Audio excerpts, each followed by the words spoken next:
একজন শিক্ষার্থীটার দিকে তাকিয়ে পড়তেছিল, আর কোনো ইমোশন নাই, মানে একদম হতবিহ্বল হয়ে গেছে। যখন বিস্ফোরণ হয়, বাহিরে দুলনার মধ্যে দুজন মেয়ে শিক্ষার্থী ক্লাস 1 থেকে 2 হবে সম্ভবত, একদম বাচ্চা, ওদের পুরো বডি ব্লাস্ট হয়ে যায়। মানে একজনের মাথা আলাদা হয়ে যায়, আরেকজনের পুরো অর্ধেক বডি নাই। দেওয়ালের টেম্পারেচার এত বেশি যে দেওয়ালের মধ্যে পানি ঢালতেছিল, পানি বাষ্পে উড়ে যেতেছিল। ওই বাচ্চাটার দাঁত দেখা যাচ্ছিল, দাঁত জিহ্বা দেখা যাচ্ছিল, একটা চোখ গলে গেছে অলরেডি।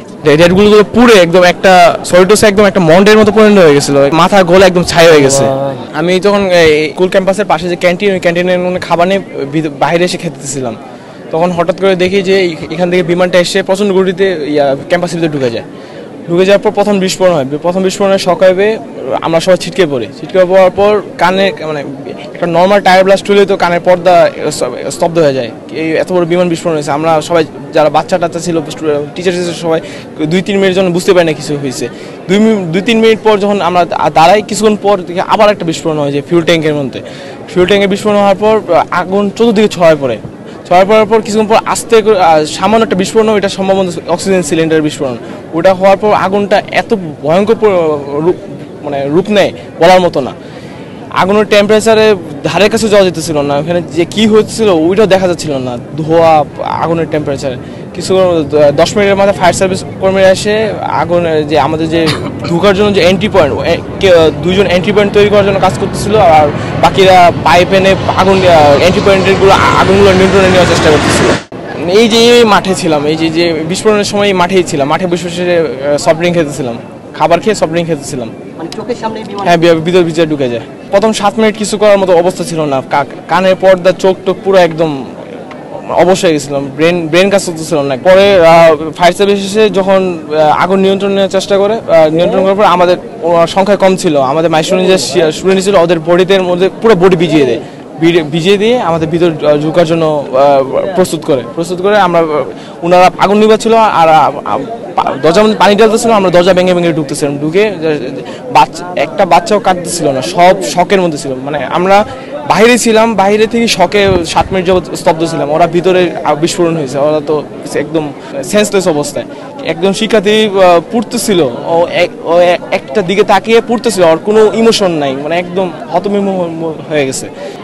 যখন বিস্ফোরণ হয়, বাহিরে দুলনার মধ্যে দুজন মেয়ে শিক্ষার্থী ক্লাস 1 থেকে 2 হবে সম্ভবত, একদম বাচ্চা, ওদের পুরো বডি ব্লাস্ট হয়ে যায়। মানে একদম পুরো বডি যে ছিল, একজনের মাথা আলাদা হয়ে যায়, আরেকজনের পুরো অর্ধেক বডি নাই, ওদের বডিগুলো একটা সাইডে কোণার মধ্যে পড়েছিল। আর এন্ট্রি পয়েন্টের ভিতরে 7 থেকে 8টা বডি পড়েছিল। তখন ফায়ার সার্ভিসের ভিতরে ঢুকি, সবাই তখন পড়তেছিল। ফায়ার সার্ভিসের কর্মীরা যারা মারা গেছে ওদেরকে উদ্ধার করার থেকে বেশি যারা বেঁচে ছিল ওদেরকে বের করার চেষ্টা করেছে, কারণ তারা অলরেডি ডেড। তোমার পরবর্তীতে ওরা কয়লা হয়ে গেছে একদম, মানে টেম্পারেচার এখানে মিনিমাম 1500 থেকে 1700 ডিগ্রি সেলসিয়াস তাপমাত্রা ছিল। তারপর জেট বিমানের ফিউলের ভিতরে ফিউলের টেম্পারেচার, মানে আগুনের তীব্রতা সামান্য যে পেট্রোল অকটেন এগুলোতে তো অনেক বেশি। টেম্পারেচার এত বেশি ছিল যে আমরা সে ধারের কাছে যে ধারের কাছে গেলেই আমাদের বডির কারো চুল পুড়ে গেছে, হয়েছে, যা চুলের মধ্যে পানি নিয়ে ঢুকছে না। তখন এই ইমোশনতে বেশি, মানে বাঁচানোটা প্রয়োজনীয় ছিল, এই জন্য বুকের উপর পাথর রেখে কাজটা করতেছিলাম। একটা ফায়ার সার্ভিসের যখন একটা বাচ্চার বুকে পানি দিয়েছিল, ওই বাচ্চার পুরো বডির প্রায় 50 থেকে 60% পুড়ে গেছিলো। বাচ্চার বডি থেকে এমন স্মেল বেরোতেছিল, আমি মানে কিছুক্ষণ আগে টিফিন করে আমার বমি করতেছে, আর ওকে নিয়ে হাঁটতেছিলাম। পরে তারপর টেম্পারেচার 60 থেকে 70 ডিগ্রি সেলসিয়াস। দেওয়ালের মধ্যে যা হাতটা একটু লেগেছিল, হাতের চামড়া লেগে গেছে একদম। দেওয়ালের টেম্পারেচার এত বেশি যে দেওয়ালের মধ্যে পানি ঢালতেছিল, পানি বাষ্পে উড়ে যেতেছিল, দেওয়ালেই আসলে আগুন ছিল, এমন অবস্থা। কালকে মাইস্টুডেন্ট যে স্টুডেন্টগুলো প্রথম দফার মধ্যে যে ঢুকেছিল, তারা সর্বমোট রেস্কিউ করেছিল 12 জনের মতো। আমার ফ্রেন্ড আরেকজন ছিল, একজন সিনিয়র, আমরা 3 জন মিলে 7 জনকে রেস্কিউ করার মধ্যে 5 জন মারা যাবে জেনেও তাদেরকে বের করি, আর 2 জন বাঁচার কন্ডিশনে ছিল।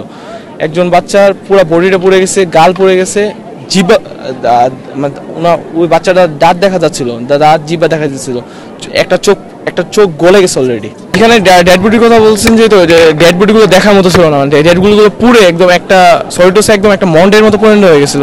মানে কি বলবো, ওটা মানে বাচ্চাদের মাথা তো এমনি একটু হালকা, এত টেম্পারেচারের মধ্যে মাথা গলে একদম ছাই হয়ে গেছে। আর পুরো যেই ক্লাসগুলোর মধ্যে আগুন লেগেছিল একটা জায়গার মধ্যে সামান্য পরিমাণ রক্ত ছিল না, রক্ত পর্যন্ত পুরো কালো হয়ে গেছে।